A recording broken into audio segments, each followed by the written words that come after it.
बिस्मिल्लाहिर्रहमानिर्रहीम अल्हम्दुलिल्लाहि रब्बिल आलमीन अर्रहमानिर्रहीम मालिकि यौमिद्दीन इय्याका नअबुदु व इय्याका नस्तईन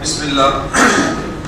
बहुत बहुत हमारे जो प्रोग्राम के आयोजक हैं उनको मैं मुबारकबाद देता हूँ कि उन्होंने ऐसा कार्यक्रम किया और देश को और हमारे खानका को एकता का बहुत बड़ा संदेश दिया है। मस्जिद परिचय और अजान का मीनिंग क्या होता है इसके प्रति भी रखा गया है। रोजे का क्या उद्देश्य होता है वो सारी बात आई थी और बाद में भी आएगी। तो अजान का मीनिंग क्या है? सबसे पहले ये समझिए कि अजान का मीनिंग होता है किसी को इनवाइट करना, किसी को बुलाना, किसी को जगाना। देखिए मनुष्य अपने एक बालिश पेट के लिए दुनिया में इस लोक में इतना मगन हो गया कि वो अपने जीवन दाता को भूल गया है। उससे बस एक बिल्डिंग तो दूसरी तो तीसरी। माननीय मोहम्मद साहब पैगंबर जो ईश्वर के संदेश करते हैं सल्लल्लाहु अलैहि वसल्लम कहते हैं कि इंसान को, मनुष्य को अगर एक पूरी नदी या वादी सोने की मिल जाए तो वो क्या सोचेगा कि काश मुझे एक और मिल जाती। क्या सोचता हो? एक और मिल जाती। और कहा कि अगर वो उसे दो मिल जाए तो वो ये इच्छा करेगा कि थोड़ा एक, बोलो ना, और क्या, एक और मिल जाती। तो ये दुनिया में हम इस लोक के अंदर इतना मगन हो गए कि जीवन दाता को भूल गए। तो इसीलिए अजान में 5 टाइम मनुष्य को ये कहा जाता है, ऐ प्यारे मनुष्य, ऐ ईश्वर के दास, जा ईश्वर की शरण में जा, मालिक की शरण में जा, उसकी जैसी तुझे उपासना करना है वैसी कर। क्या है? पहला एक वर्ड मैं आपको बताता हूँ, एक अरबी में है, हिंदी में है और फिर आखिर में आपसे प्रश्न पूछूंगा। देखिए अल्लाहु अकबर अरबी भाषा का वर्ड है। इसका मीनिंग है ईश्वर तू सर्वश्रेष्ठ है, प्रभु तू सबसे बड़ा है, मालिक तू सबसे बड़ा है, गॉड इज क्रिएट। 2 वर्ड है, एक है अल्लाह और एक है अकबर। अल्लाह म्हणजे काय? अल्लाह यानी गॉड, ईश्वर, परमात्मा, निरंकार, निर्गुण, ये उस मालिक के नाम है। जैसे एक एग्जांपल समझिए, मेरे 4 मित्र हैं और चारों मित्रों को मैंने कहा, एक को कहा कि मैं पानी लेकर के आ, दूसरे को कहा वाटर लेकर के आ, तीसरे को कहा जल लेकर के आ, चौथे को कहा कि तू नीलगु लेकर के आ, और एक अरब का था तो वहां पानी को मुया कहते हैं। तो अब ये 5 मित्र मेरे अलग अलग वस्तु लाएंगे या एक वस्तु लाएंगे? बोलिए, एक ही वस्तु लाएंगे। तो ये अलग अलग हुए या एक हुआ? एक ही हुआ। तो इसी प्रकार उस परमात्मा को, उस जीवन दाता को किसी ने अल्लाह कहा, किसी ने गॉड कहा, किसी ने परमात्मा कहा, किसी ने ईश्वर कहा, किसी ने निरंकार निर्माता और किसी ने उसको जो है अल्लाह कहा। तो ये सब अलग अलग हुए या एक हुआ? एक ही हुआ। ये हुआ अल्लाह। और अकबर बने, अकबर यानी ग्रेट, सबसे बड़ा, महान, मनमोहन, सर्वश्रेष्ठ, ये इसकी मीनिंग है। अब दोनों को मिलाते हैं तो अल्लाह को अकबर का मीनिंग होता है ऐ ईश्वर तेरी जय जयकार, ऐ मालिक तू सबसे बड़ा, ऐ गॉड तू सबसे बड़ा महान शक्तिशाली प्रभु है। ये उसका मीनिंग था। या एक प्रश्न का उत्तर देते चलो कि कुछ लोग समझते हैं कि ये अकबर को कुछ याद करते होंगे, जैसे मेरे कुछ मित्र ऐसे भी है तो ये कहते थे कि अकबर अकबर क्या करते हो? अरे मैंने कहा भाई अकबर को तो गए हुए कई वर्ष हो गए, वो एक मनुष्य था, वो एक मनुष्य भगवान कैसे हो सकता है? उसका मृत्यु हो गया। ये तो 1400 वर्ष पहले से माननीय मोहम्मद साहब पैगंबर सल्लल्लाहु अलैहि वसल्लम के समय से ये आजाद दी जाती है। इसका अकबर से कोई संबंध नहीं है। बल्कि इसको अगर अरबी में ट्रांसलेट करें तो अकबर, अंग्रेजी में करें तो ग्रेट, और हिंदी में बोले तो सर्वश्रेष्ठ, सबसे बड़ा महान शक्तिशाली। दूसरा वर्ड है अशहदु अल्ला इलाहा इल्लल्लाह, मैं सच्चे मन से कहता हूँ कि ईश्वर के जैसा दूसरा कोई पूजा, उपासना, भक्ति के योग्य नहीं है। ये मेरा मानना है हम सबका कि ईश्वर के जैसा कोई है नहीं है। जो जीवन दाता है उससे उसके बराबर कोई हो सकता है नहीं है। तो उसी को अपनी भाषा में कहा अशहदु अल्ला इलाहा इल्लल्लाह, कि मैं सच्चे मन से बुद्धिमान होकर कहता हूँ कि ईश्वर के जैसा दूसरा कोई नहीं है। तीसरा वर्ड है अशहदु अन्ना मुहम्मदर रसूलुल्लाह, मैं सच्चे मन से कहता हूँ कि माननीय मोहम्मद साहब ये ईश्वर नहीं है, ये भगवान नहीं है, ईश्वर के संदेशता है, मैसेंजर है, पैगंबर साहब है। वो लोगों को सत्य का ज्ञान देते थे और लोगों को सच्चाई का परिचय देते थे, वो ईश्वर के संदेशता थे। यहाँ पर एक चीज को बताना जरूरी है, लोग ये समझते हैं कि माननीय मोहम्मद साहब मुसलमानों के भगवान है, नहीं, वो भगवान नहीं है, बल्कि वो एक संदेश का ईश्वर की तरफ से लास्ट मैसेंजर भेजे गए थे। तो उनको कहा आजाद के अंदर कि मैं सच्चे मन से कहता हूँ कि माननीय मोहम्मद साहब ईश्वर के संदेशता है। फिर उसके बाद पांचवा वर्ड है अशहदु अन्ना मुहम्मदर रसूलुल्लाह हय्या अलस्सलाह, आओ नमाज के लिए, आओ नमन करने के लिए, आओ ईश्वर के सामने झुकने के लिए। अब नमाज क्या होती है इसको बिल्कुल लास्ट में मैं आपको समझाऊंगा कि नमाज क्या है। फिर छठा वर्ड कहा हय्या अलल फलाह, जो व्यक्ति ये चाहता है कि ईश्वर उसको 100 नंबर दे, होता है ना कि भाई मेरे को क्लास के अंदर 99 नहीं बल्कि 100 नंबर मिले, बल्कि 101 नंबर मिले, तो उसको अजान में कहा कि जो व्यक्ति ये चाहता है कि वो सफलता पाए, नजात पाए, मुक्ति चाहे, तो उसको चाहिए कि वो ईश्वर के शरण में आए, मालिक के सामने झुके। उसको अरबी भाषा में कहा हय्या अलल फलाह, आओ कामयाबी की तरफ, आओ मुक्ति की तरफ, आओ नजात की तरफ। और एक वर्ड बिल्कुल सूरज निकलने से पहले एक पढ़ाया जाता है उसके अंदर अस्सलातु खैरुम मिनन नौम, नींद से बेहतर है नमाज का पढ़ना। देखिए अभी ठंडी का जमाना गया तो मनुष्य को दिल नहीं होता कि सुबह जल्दी जल्दी उठे, तो उसको शिक्षा दी गई ईश्वर की तरफ से इस्लाम के प्रति कि आत्मसमर्पित हो जा। क्यों?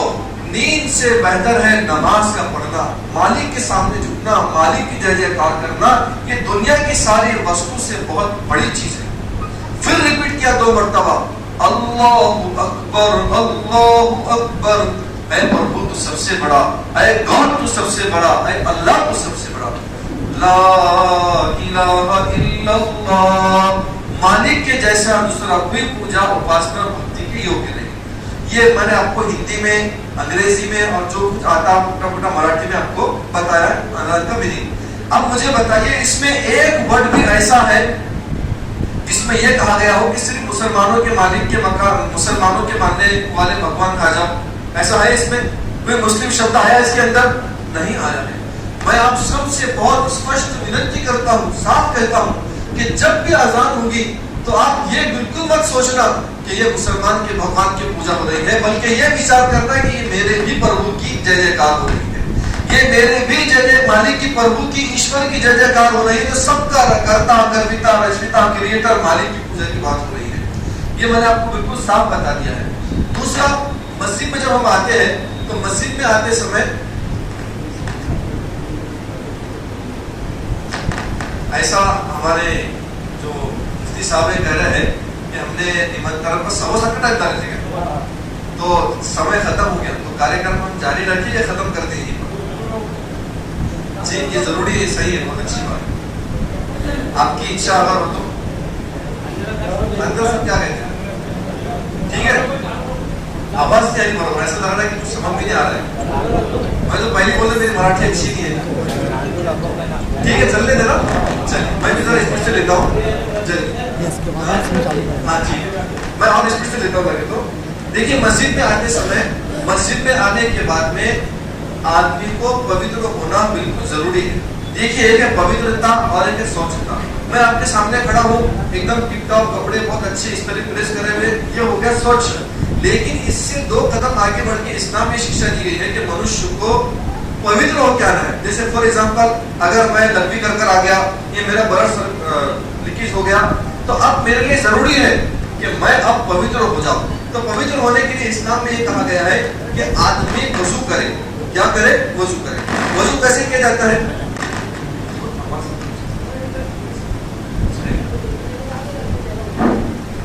वजू कैसे किया जाता है मैं बताता हूँ आपको बगल में कि आदमी सबसे पहले ये 2 हाथ धोता है 3 मरतबा, 3 मरतबा, 3 मरतबा, फिर अपने मुंह को धोता है 3 मरतबा, और फिर अपने एक नाक में पानी डालता है और ये 2 छोटी उंगली के जरिए से पूरे नाक में जितनी बैक्टीरिया उसको निकालता है। फिर अपने हाथ को वॉश कर लेता है, क्लीन कर लेता है, और ये हाथ में पानी लेके 3 मरतबा पूरे टोन को अपने चेहरे को पूरा वॉश कर लेता है। फिर उसके बाद ये हाथ को जो है 3 मरतबा धोना है, और फिर ये हाथ मुंह 3 मरतबा धोना है। फिर उसके बाद ये जो अपना माथा है इसके अंदर पानी नल में हाथ ऐसा लगाते हैं और उसके बाद ऐसा पूरे सर का फेर लेते हैं। इसमें पानी नहीं डालते बल्कि पानी का ऐसा यूज करके ऐसा कर लेते हैं। ये जो उंगली है इससे इधर के सारे बैक्टीरिया पूरे क्लीन कर लेते हैं और इससे इधर से पूरे बैक्टीरिया क्लीन कर लेते हैं। ये अंगूठा बचा तो ये अंगूठे को इधर से पूरा साफ कर लिया, पूरा बैक्टीरिया क्लीन कर दिए, इधर इसको कर लिया। लास्ट में बचा इधर का भाग, तो ये गर्दन पे जो मसा है इसको ऐसे करके पूरा क्लीन कर लेते हैं। और लास्ट के अंदर ये जो पैर है अपना, तो ये छोटी उंगली से इधर के जितने हैं इसको 3 मरतबा वॉश करते हैं, क्लीन करते हैं और इसको इधर से क्लीन करते हैं। ये हो गया पवित्र होने का तरीका। अब इसके बाद मस्जिद में हम प्रवेश करते हैं। मस्जिद में आने के बाद में पवित्रता हासिल करने के बाद, लेने के बाद, अब देखिए पूरी मस्जिद है। देखिए आप अच्छे से देखिए, यहाँ पे आपको फोटो, स्टेचू, किसी तरह की कोई आकार, प्रतिमा कुछ नहीं मिलेगा। यहाँ पर पूजा उपासना जो भक्ति होती है 2 तरह की होती है। जैसे आप सबने देखा कि इमाम साहब सबको नमाज पढ़ा रहे थे और सब लोग उनके बोलने पर नमाज पढ़ रहे थे, और फिर उसके बाद इमाम साहब ने मालिक से प्रार्थना करी कि मालिक तू हमको अपने कामयाबी में दे दे, हमको एक बना दे, नेक बना दे, ये प्रार्थना की। और फिर उसके बाद सबने सेपरेट अपने अपने प्रति 2-2, 3-3 जैसी भी नमाज होती है वैसी किया। तो यहाँ इस तरह उपासना की जाती है। ये आप देख रहे हैं, ये है मिंबर। इसका क्या उद्देश्य है? यहाँ पर आपने सुना होगा कि शुक्रवार की पूजा को जाते हैं मुसलमान। तो शुक्रवार की पूजा क्या होती है? शुक्रवार की पूजा ये होती है कि इमाम साहब यहाँ खड़े होकर हर शुक्रवार को 20 से 25 मिनट का भाषण देते हैं। भाषण क्या होता है? भाषण का महाउद्देश्य ये होता है कि ऐ मानो उस मालिक की पूजा करो जो जीवन दाता है। माननीय मोहम्मद साहब पैगंबर सल्लल्लाहु अलैहि वसल्लम ने समाज सुधार के प्रति जो शिक्षा दी है उन शिक्षाओं को फॉलो किया जाए। जैसे हमारे आस पड़ोस के अंदर शेजार में कितने गरीब है, यतीम है, बेवा है, उनके वहां हम राशन किट पहुंचाए, अनाथ बच्चों का ख्याल ध्यान रखे। हमारे समाज के अंदर जो गलत चीजें आ गई है वो चीजों को खत्म करें। और आज के जमाने के प्रति बहुत साफ कहता हूँ, देखिए कि आज हमारा नया जनरेशन जैसा हमारे माता पिता की सेवा करना चाहिए इस तरह सेवा नहीं कर रहा है। इमाम साहब हर शुक्रवार को 20-25 मिनट के भाषण में लोगों को शिक्षा देते हैं कि यहाँ से लोग सही शिक्षा लेकर के जाए, यानी समाज सुधार के प्रति। इसमें शिक्षा में ये भी होता है कि दारू से अपने आप को बचाओ और यतीम का माल खाने से, अनाथ अवैध जो काम होते हैं उससे अपने आप को बचाओ। देखो मित्रों, एक बात मैं आपको बताऊं, अब थानेदार साहब बैठे हुए, उन्होंने क्या किया, मुझे एक गिफ्ट दिया कि मैं बड़े मौलाना साहब है, मोबाइल मुझे हदिया दिया, गिफ्ट दिया। मैंने क्या किया, उनके सामने मोबाइल को तोड़ दिया। अब तो बड़े आदमी है, हो सकता है कि कुछ काम की भी जरा सेवा कर ले, तो क्यों? जब आप सोचिए, विचार कीजिए, ये बॉडी हमको किसने दी है? ईश्वर ने दी है। और ईश्वर के दिए हुए बॉडी को हम अगर अपने हाथ से दारू पीकर, गुटखा खाकर, तंबाकू खाकर और अनेक प्रकार के जो आज चल रहा है, जैसे मोबाइलों के अंदर अलग अलग फिल्में, गंदी ऐसी चीजें देखना जिससे हमारे बुढ़े खराब हो रहे हैं, तो ऐसी चीजों को हम यूज कर रहे हैं, तो हकीकत हम किसकी बॉडी को, किसके दिए गिफ्ट को खराब कर रहे हैं? ये इतने बड़े प्रमाण कर्ता कर्ता ईश्वर के दिए गिफ्ट को खराब कर रहे हैं। तो बताओ मालिक हमको अच्छा लगेगा कि मालिक क्या करेगा? जब कोरोना के अंदर, जब फिर कैंसर के अंदर, और फिर अनेक प्रकार की बीमारियां हमको लग जाएंगी। तो इस तरह की बहुत सारे भाषण शिक्षा इमाम साहब शुक्रवार की पूजा पे यहाँ से देते हैं।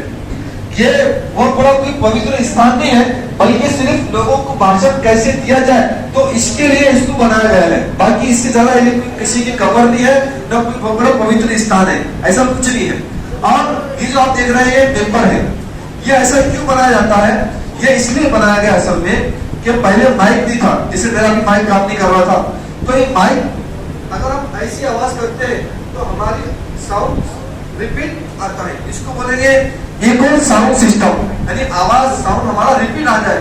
तो सिर्फ इसके लिए इसको बनाया गया कि लाइट वगैरह चली गई तो ये काम में आ जाए, इसके लिए इसको बनाया गया। अगर आप पूरी दीवार खरीदे तो नो प्रॉब्लम, कोई मसला नहीं।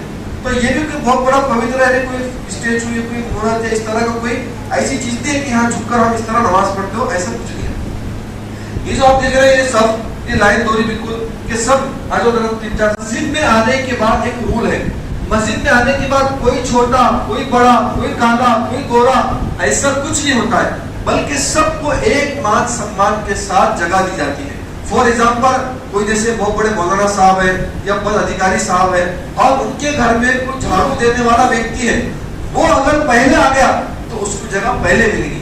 और वो जो साहब है पद अधिकारी साहब, वो अगर लेट हो गए तो जहां जगह मिलेगी उनको वहां खड़ा रहना पड़ेगा, चाहे चप्पलों में क्यों ना हो, लेकिन जो पहले आया उसको जगह यहाँ मिलती है। मस्जिद के अंदर एक बात यह है कि मस्जिद में रहने दो सब, बस थोड़ी देर, कोई जरूरत नहीं। हाँ, एक मिनट। मस्जिद में ये होता है कि यहाँ पर किसी तरह का कोई दान प्रदान पैसा कुछ नहीं होता है, 5 टाइम नमाज होती है, यहाँ आकर कभी भी नमाज पढ़ सकते हैं। एक बात और खास, जो सिस्टम आपने वजू का देखा, अजान का देखा, नमाज का देखा, यही सिस्टम दुनिया के किसी भी कोने में आप जाएंगे, साउथ अफ्रीका के जंगल में जाएंगे, अमेरिका में जाएंगे या गांव आसपास के किसी भी देहात में जाएंगे, तो यही पोजीशन आपको नमाज की सेम एक जैसी मिलेगी, वजू की सिस्टम सेम ऐसी मिलेगा और नमाज का पठन भी आपको एक जैसी मिलेगा। अब लास्ट के अंदर सिर्फ एक बात बोल के अपनी बात खत्म करता हूँ कि नमाज क्या चीज है। तो मित्रों, आपको बहुत स्पष्ट, बहुत जिम्मेदारी के साथ यहाँ मुस्लिम समाज के धर्मगुरु बैठे हुए हैं, उनके सामने कहता हूं कि नमाज शब्द ये अरबी का शब्द है नहीं अरबी का शब्द। और 2 कदम आगे बढ़कर ये उर्दू का भी शब्द नहीं है। फिर आप पूछते हैं ये कौन सी भाषा का वर्ड है?